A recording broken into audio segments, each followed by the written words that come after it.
আগে ছিলাম হালকা গরিব, তাই ওই যে সোনালী মুরগিগুলা না সেগুলা খাইতাম হালকা দরিদ্রতার কারণে। আর এখন দিনকাল এতই খারাপ হইছে, ওই সোনালী মুরগি তো দূরের কথা, এই ফার্মের মুরগি কিনতে গেলেও 2-3 বার আগে ঢোক গিলতে হয়, এত পরিমাণ দাম। কিন্তু আমার এই ফার্মের মুরগি অনেক বেশি পছন্দ, বিশেষ করে ব্রয়লার মুরগির ঠ্যাং। আর এরপরে আনছি বাজারের সব থেকে কম দামি মাছ, কিন্তু আমার মনে হয় যে এই মাছটা খুবই বেশি মজার। মানে এখন টাকার সংকটের কারণে দেশের যা পরিস্থিতি, এভাবেই খাইতে হবে, চালাইতে হবে সারা মাস। তো আমি এখানে পোয়া মাছ নিয়ে আসলাম, প্রায় অনেকগুলো, 1 কেজিরও বেশি আছে। এই মাছটা কিন্তু খেতে খুবই মজা, কম দামি বলতে আবার তেমনও কম না, 350 টাকা কেজি। তবে এই মাছটা কাটা কম এবং নরম জাতীয় মাছের ভিতরে একটা টেস্টফুল মাছ। আবার এই মাছটা কাটলে প্রত্যেকটা মাছের ভিতর থেকে সুন্দর পোড়া আর তেল পেটি বেরোবে, সেগুলো ভেজে খাওয়া যায়। এজন্য মূলত এই মাছটা খাওয়া, কারণ তেল পেটি খাইতে কিন্তু খুবই মজা। এত কষ্ট মষ্ট করে এই যে তেল পেটিগুলো বেরোইছে, সাথে মাছগুলো সবগুলো কাটছি, এত কষ্ট করে মাছগুলো কাটছি, তো খাইয়ে দেখতে হবে যে মাছ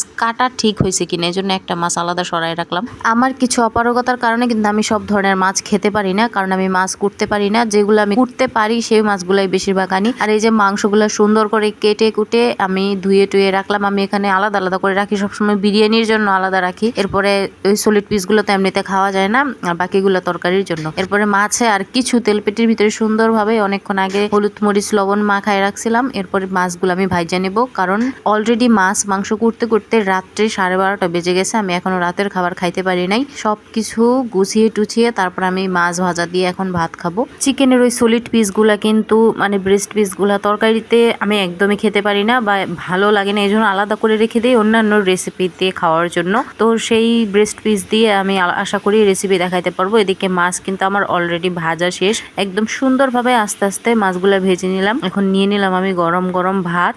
মাছের এই তেল পেটেগুলো কিন্তু একদম করকরা ভাজা করা যাবে না, তাহলে খেতে ভালো লাগবে না। একটু মানে মোটামুটি টাইপের ভাজা হলেই হবে। দেখেন একদম বুদবুদি উঠতেছে এখনো তেলের। তো ভাতের সাথে আমি সবকিছু নিয়ে নিলাম। এখন একটু লবণ নিয়ে নিব হালকা পরিমাণ, আর ভাতগুলো সুন্দর করে মাখাই নিব। এক্সট্রা তেল নেওয়ার কোনো দরকার নেই, এমনিতেই খুবই মজা লাগবে। এখন এই টাটকা মাছটা ভেজে খাইয়ে আমি যে মজা পাচ্ছি, এই মাছটা ফ্রিজে রাখলে কিন্তু আর তেমন মজা পাওয়া যাবে না। মেইন উদ্দেশ্য হচ্ছে আমার এটাই, একদম টাটকা মাছের স্বাদ পাওয়া। এই জন্য আমি মাছগুলা কাটাকাটির পরে এত রাত হওয়ার পরেও মাছটা ভেজে খাইলাম।